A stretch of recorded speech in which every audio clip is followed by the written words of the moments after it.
অনেকক্ষণ থেকে চেষ্টা করতেছি, এই হলুদ কালার সাতটার বেশি পাচ্ছি না।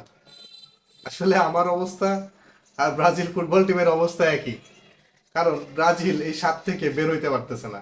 সে যে ওয়ার্ল্ড কাপে জার্মানির কাছে 7 গোল খেলো, তারপর থেকে ব্রাজিল এই 7-এর এই যে জুজু 7-এর যেই বাধাটা, এই বাধাটা তারা পার করতে পারতেছে না। কারণ এই কয়দিন ধরে ফেসবুকে ট্রল হচ্ছে 7 মাসের 7 তারিখ সকাল 7টায় ব্রাজিলের খেলা, এবং ব্রাজিলের 7 নম্বর জার্সি পরিহিত প্লেয়ার ভিনিসিয়াস জুনিয়র এই ম্যাচটা মিস করবেন, মানে 7-এর ছড়াছড়ি। সো আমার কিউবের অবস্থাও তাই, আমি এই 7টার বেশি হলুদ আর আনতে পারতেছি না।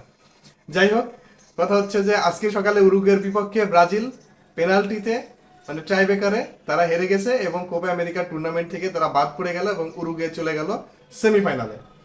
এখন আরেকটা উদাহরণ দিই, সেটা হচ্ছে আমরা ব্রাহ্মণবাড়িয়ার নাম যখনই বলি তখন একটা জিনিস মাথায় আসে, সেটা হচ্ছে ব্রাহ্মণবাড়িয়ার এই মারামারি কুপাকুপি। এখন ব্রাহ্মণবাড়িয়ার মানুষ তারা 2 টাকা 3 টাকার জন্য এই মারামারি করে, আর এই মারামারিকে ব্রাহ্মণবাড়িয়ার ভাষায় বলা হয় হচ্ছে কাজ্জা অথবা দরবার। এখন এই কাজ্জা এই দরবার তাদের যে হয়, তারা হচ্ছে এক গ্রুপের সাথে আরেক গ্রুপ, এক গ্রামের সাথে আরেক গ্রাম, এরকম এক পাড়ার সাথে আরেক পাড়া, এরকম কাজ্জা ব্রাহ্মণবাড়িয়ায় লেগেই থাকে।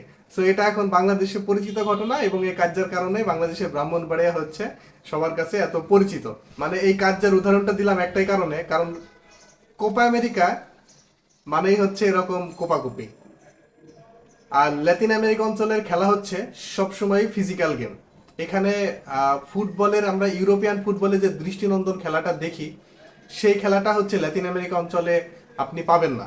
কারণ ল্যাতিন আমেরিকা অঞ্চলে ফিজিক্যাল গেমটা সবচেয়ে বেশি খেলা হয়। আপনি যদি কলম্বিয়ার কথা বলেন, আপনি যদি চিলির কথা বলেন, আপনি যদি উরুগুয়ের কথা বলেন, ব্রাজিল আর্জেন্টিনা যদি একজন আরেকজনের মুখোমুখি হয়, তাহলেও সেখানে ফিজিক্যাল গেমটাই সবচেয়ে বেশি থাকে। এবং আজকের ম্যাচেও সেম জিনিসটাই হয়েছে, একদম ঠিক ম্যাচের শুরু থেকেই একটা ফিজিক্যাল গেমের যে বিষয়টা ছিল উরুগুয়ের ভিতরে, সেটা দেখা গেছে। উরুগুয়ে আজকে যেটা করছে, তারা জানতো যে ব্রাজিলের সাথে তারা হচ্ছে ওই প্রেস করে খেলা অথবা যে দৃষ্টিনন্দন ফুটবল অথবা পাসিং করে প্রেসিং করে যে তারা খেলাটা জিতবে, তারা জানতো এটা হবে না। যার কারণে তারা ফিজিক্যাল গেমটাই বেছে নিয়েছে এবং তারা ওই জায়গাতেই সাকসেস। আর ব্রাজিলের সবচেয়ে দুর্বল জায়গা হচ্ছে ব্রাজিল কখনোই ফিজিক্যাল গেমে তারা ভালো না। এবং আজকের ম্যাচে মানে 90 মিনিটে যে খেলা হয়েছে, 90 মিনিটে প্রায় 45টা ফাউল হয়েছে এবং দুই দল মিলে 45টা ফাউল করেছে। আপনি চিন্তা করুন, প্রত্যেকটা ফাউলের পিছনে যদি 1 মিনিট করে যায়, তাহলে 45 মিনিট ওখানেই শেষ। আর খেলা হয়েছে কত মিনিট? 45 মিনিট না, কারণ সেখানে থ্রোয়িং এর বিষয় থাকে, প্লেয়াররা টাইম ওয়েস্ট করে, গোলকিপার টাইম ওয়েস্ট করে। তো আপনি সব কিছু যদি বাদ দেন, অথবা এখানে ভারের যে বিষয়টা থাকে, ভারের রিভিউ নেওয়ার বিষয়টা থাকে, সেটাও যদি আপনি বাদ দেন, তাহলে বলতে গেলে 30 মিনিটের মতো খেলা হয়। এবং কোপা আমেরিকা এবং ল্যাতিন আমেরিকা অঞ্চলে খেলাগুলা এরকমই, এখানে ফিজিক্যাল গেমটাই হচ্ছে সবচেয়ে বেশি। আর ব্রাজিল বারবারই হেরে যায় এই ফিজিক্যাল গেমের কাছে। আর এখন মডার্ন ফুটবলে আপনার শুধুমাত্র শৈল্পিক অথবা যে দৃষ্টিনন্দন ফুটবল, সেই ফুটবল দিয়ে এখন আর আপনি কিছু করতে পারবেন না। কারণ আপনার ওই শৈল্পিক ফুটবলের সাথে আপনার ফিজিক্যাল গেমটাও থাকতে হবে। যার কারণে আর্জেন্টিনা এখন ফেভারিট এবং স্ট্রং, এবং তারা ওয়ার্ল্ড কাপ পর্যন্ত জিতে নিয়েছে এবং তারা বর্তমানে কোপা আমেরিকার চ্যাম্পিয়ন। আর্জেন্টিনার কথা যেহেতু বললাম, আর্জেন্টিনা শুধুমাত্র ফিজিক্যাল গেমই খেলে না, তারা ওই দৃষ্টিনন্দন ফুটবলটাও খেলে। তার মানে তারা হচ্ছে কম্বাইন করে খেলে। আর ব্রাজিল, তারা সবসময় দৃষ্টিনন্দন ফুটবলের দিকেই তাদের ফোকাস, কিন্তু তারা কখনোই ফিজিক্যাল গেমের দিকে মনোযোগ দেয় নাই। যার কারণে ব্রাজিলের পরিস্থিতি এই, এবং ব্রাজিলের এই যে শিরোপা খরা যে এতদিন ধরে চলে আসতেছে, এবং এটা তারা যতদিন পর্যন্ত এই ফিজিক্যাল গেমে মানে উন্নতি না করতে পারবে, ততদিন তাদের এই শিরোপা খরা তাদের ঘুষবে না। আর ল্যাতিন আমেরিকা অঞ্চলের ফুটবল যারা দেখে, যারা কোপা আমেরিকা দেখে, তাদের কাছে ব্রাহ্মণবাড়িয়ার এই কাজ্জা অথবা দরবার কিছুই না, কারণ এটা খুবই নর্মাল একটা বিষয় মনে হবে তাদের কাছে। কিন্তু যারা দেখে না, তাদের কাছে মনে হবে যে আসলে ব্রাহ্মণবাড়িয়ার মানুষজন যেটা করতেছে সেটা একটু মানে অড। যাই হোক, ব্রাজিল হেরে গেছে এটার জন্য আর্জেন্টিনা সমর্থকরা ট্রল করবে, এটা খুবই নর্মাল বিষয়। এবং আর্জেন্টিনা হেরে গেলে হচ্ছে ব্রাজিলও ট্রল করবে, এটা খুবই নর্মাল বিষয়। কিন্তু ব্রাজিল সমর্থকরা প্রথম থেকেই জানতো যে এই ব্রাজিল খুব বেশি দূর যেতে পারবে না, এবং তাদের মন খারাপ হওয়ার খুব বেশি সুযোগ নাই, কারণ এটাই রিয়ালিটি। কারণ ব্রাজিলের যে নতুন কোচ দরিভাল, সে আসার পর থেকেই হচ্ছে নতুন প্লেয়ারদেরকে সুযোগ দিচ্ছে। বিভিন্ন লিগে খেলা, নতুন প্লেয়ারদের সুযোগ দিচ্ছে, আবার অনেক সিনিয়রকে সে দলে রাখে নাই। এ নিয়ে আগেও কথা হয়েছে। সে আসলে চাচ্ছে একটা নতুন টিম বিল্ড আপ করতে, একটা ট্রানজিশন পিরিয়ডের ভিতর দিয়ে যাচ্ছে ব্রাজিল। তবে আহ, এই ব্রাজিল আসলে ওই ব্রাজিল না, আমরা যেই ব্রাজিলকে দেখে অভ্যস্ত সেই ব্রাজিল না।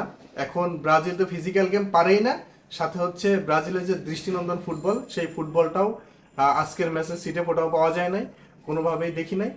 এটাই হচ্ছে কথা। আর আরেকটা কথা হচ্ছে, ম্যাচের 74 মিনিটে যখন রেড কার্ড দেয়, ওই রেড কার্ড দেখার পরও ব্রাজিল আসলে মানে উরুগুয়েকে যে চেপে ধরবে, মানে তখনও 15 মিনিটের মতো খেলা বাকি, তখন যে চেপে ধরবে সেই বিষয়টাও লক্ষ্য করা যায় না।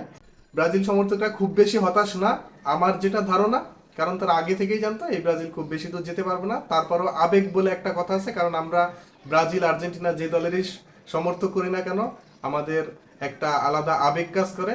তবে হচ্ছে এটাই রিয়ালিটি, এই ব্রাজিল যে হারবে এটা অনুমিতই ছিল।